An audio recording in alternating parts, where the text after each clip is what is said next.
This is the Lone Creator YouTube. We hope this video helps. You start while signed into an administrator account. You need that permission to change device policies and the registry. First, decide whether you want to disable only USB mass storage or every USB device, because the steps differ. Once done, create a system restore point or export the registry key so you can undo changes if needed. Now open Group Policy Editor for Domain/Pro or Registry Editor for Home, and prepare to apply the chosen path. Do not skip the backup. If you can use Group Policy, go to Computer Configuration, right arrow Administrative Templates, right arrow System, right arrow Removable Storage Access, and enable the Deny rules for Read/Write or All Access. This is granular and reversible. For home editions, open Registry Editor and navigate to the USPSTR service key.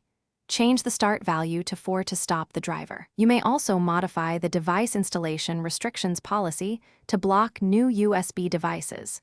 Make sure to apply and save, then proceed to enforce the change.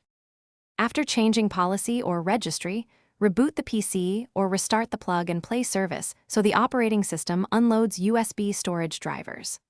Once restarted, plug in a USB drive to verify storage is blocked, and test a keyboard or mouse if you left non-storage USB enabled.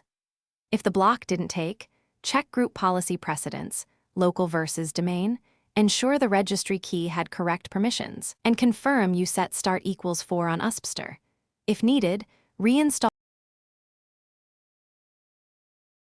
Thanks for watching. Consider subscribing if we helped you.